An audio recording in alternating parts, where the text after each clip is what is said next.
What is environmental justice? Let's discuss. The environmental justice movement was started by grassroots individuals, primarily Black and Indigenous communities, who were facing the highest rates of environmental contamination. And the 1960s civil rights movement brought forward environmental hazards and public health issues in poor rural communities that they were facing. Later on in 1968, the Memphis sanitation strike demonstrated the unequal treatment that Black workers were facing by having low pay and dealing with toxic health conditions. This event was investigated by Reverend activist Dr. Martin Luther King, who we all know, that pushed forward the interconnectedness between economic, social, and environmental justice. So what was happening in the 1970s? Throughout the 1970s and 1980s, the environmental justice movement began to grow and highlighted issues of race, class, and status that modern environmental conservation movements failed to emphasize. I really understood this experience because it came out of environmental racism. And environmental racism looks into the specific policies and practices that disproportionately affect Black, Indigenous, and people of color. One prominent figure in the environmental justice movement is Hazel M. Johnson, who is known as the mother of environmental justice. She led her community in Chicago and created People for Community Recovery to empower and educate those residing in low-income communities of Chicago. Through her experience living in nearby toxic facilities at her public housing unit, she was successfully able to hold the Public Housing Authority accountable for their negligence to protect community members. So she used her personal lived experiences and community-based participatory research to prove an injustice, a strategy which has been implemented with many tactics by environmental justice organizations. The father of the environmental justice movement, Robert Bullard, whom I had a privilege to meet back at COP26 in Glasgow, Scotland, has also inspired my continued dedication in this field. His interest for environmental justice began when he was working as an environmental sociologist in Houston during the late 1970s and noticed the amount of landfills near Black communities addressing systemic injustices. Through his endless research as a scholar, he published his first book in 1990, known as Dumping in Dixie, which is regarded as the first to fully articulate the concept of environmental justice, and the establishment of environmental justice organizations throughout the 70s and 90s paved the way for the birth of environmental justice. The list of environmental justice leaders doesn't stop there, right? Names like Peggy Shepard, who is the co-founder of We Act for EJ, Catherine Flowers, who's an environmental researcher and writer, and Beverly Wright, founder of Deep South Center for Environmental Justice, are also EJ leaders that continue to pave this way for many of us.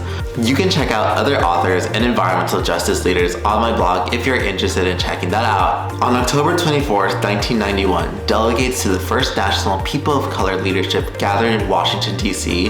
The first summit drafted and adopted 17 principles in the environmental justice movement. Black, Indigenous, and people of color gathered to build a national and international movement for all people of the global majority. They centered the document on the preservation of the culture, languages, and beliefs in the natural world to honor the sacredness of Mother Earth. Environmental justice is centered on being anti-colonial, imperialist, and capitalist to ensure for future generations' livelihoods. The 17 goals listed from the conference are: number 1, recognizing interdependence of multi-species and the right to be free from ecological destruction. Number 2, public policy being rooted in mutual respect, dignity to all people, and free from discrimination or racial bias. Number 3, ethical living with the land and responsible usage of natural resources by bioregion. Number 4, global protection from extraction, nuclear testing, production, and disposal of toxins that threaten land, water, air, and food. Number 5, political, social, and cultural self-determination for every human being. Number 6, the process to end and remove toxic environmental hazards, such as radioactive waste, and producers to be held responsible to detoxify the environment. Number 7, equal decision-making for all stakeholders, such as assessment, planning, implementation, enforcement, and evaluation. Number 8, workers having healthy environments to work at and not having to sacrifice their physical health over employment. It also includes those who work home to be free from environmental toxins. Number 9, protection of victims that experience environmental injustice and economic reparations. Number 10, recognizes any governmental acts that contribute to environmental injustice a violation of international law, the Universal Declaration of Human Rights, and the United Nations Conventions on Genocide. Number 11, respecting indigenous communities and ensure treaties, agreements, and compacts and self-sovereignty is allowing them to continue holding their sacred relationships to Earth without any harm. Number 12, the need to address urban and rural ecological policies that rebuild communities and natural ecosystems for fair resources for everyone. Number 13, strict enforcement of policies and stop the testing on experimental reproductive medical procedures and vaccinations on people of color. Number 14, call for the end of multinational corporations that continue to hold so much economic and political power. Number 15, calls for the opposition of the military-industrial complex occupying, extracting, and destroying the land, people, and culture. Number 16, the need for current and future quality needs of environmental education centered on diverse cultural experiences. Number 17, advocating for individual change that recognizes our consumption may not always be sustainable and to make a conscious decision to reprioritize our lifestyle to center nature. These goals have paved the way for a structural foundation for many environmentalists to follow and to also hold institutions to adopt these policies in their environmental advocacy work. While many of these goals have failed due to ongoing dominant forces, something that continues to grow is grassroots collective movements. Our existence is part of the resistance to create a regenerative, just world, and this is why I do not fall for climate doomism, because I believe in collective hope and power within our communities. So, how is the current environmental justice movement? Has it changed? And this is a really great question.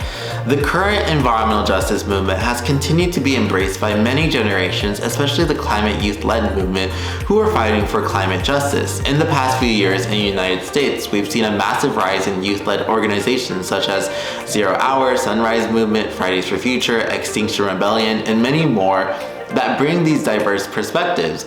While the media has done an impressive job in highlighting youth, it also is important to recognize that environmental justice has a clear focus when advocating for frontline communities such as people who are queer and trans, people who are disabled, people who are in prison, and people who face homelessness. While these topics aren't new to the movement, social media has allowed for these conversations to further reach those not involved in environmental movements via platforms like Instagram, TikTok, Twitter, Pinterest, and many of us who are either non-disabled, straight, or have not gone through same lived experiences are being asked to interrogate our own power and privileges to further become a better environmentalist. And this is where the lens of anti-racism, imperialism, and colonialism is essential in the work that we're doing as we unpack in this movement. Even at a systemic level, we are seeing the push for a multi-generational lens of environmental justice leaders having seats in government roles.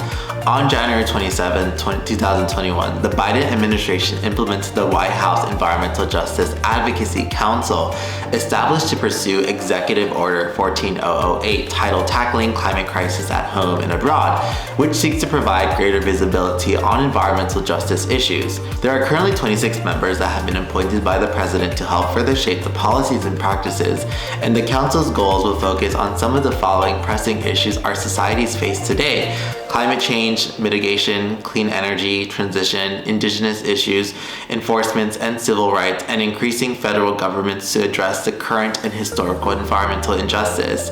And I had the really privilege to actually know some of the people at the White House Council and really just continue to see the growth in environmental justice being adopted, while it should have been adopted years ago. As a young environmental professional in this movement, my time being a climate youth activist was short-lived. After I graduated college, I wanted to shift my energy towards becoming an environmental educator and just facing burnout from being in the front lines. And taking care of my body and energy was essential for me to continue sustaining the work I wanted to do in this movement. The beauty of the environmental justice movement is the diverse amount of people working on the intersections of these issues, right?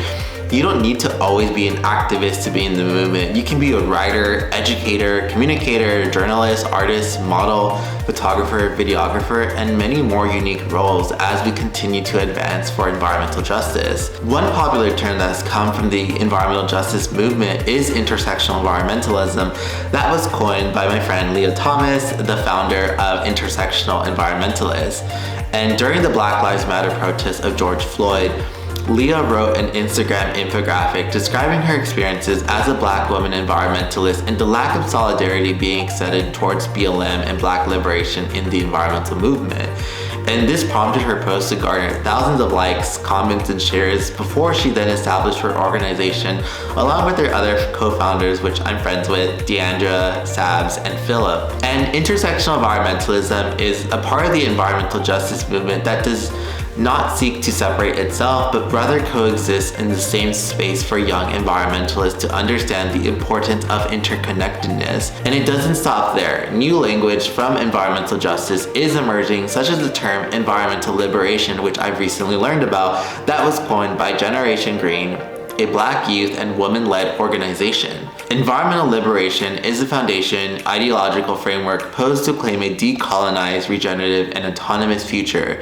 It critically analyzes the injustices in the environment of the Black experience that stem from colonialism, racial capitalism, and white supremacy. And as we continue seeing more Generation Z and millennial environmentalists in this movement, it makes me happy to see that we're coming together and addressing a lot of these issues which are often left behind the rug. In creating more specific language to describe environmental injustice, it empowers local community members through social media, and I believe the movement is strengthening. Just a few years ago in college, the term environmental racism and environmental injustice were seen as controversial, but now it seems that the movement building digital spaces is working for people to understand the basis of environmental justice.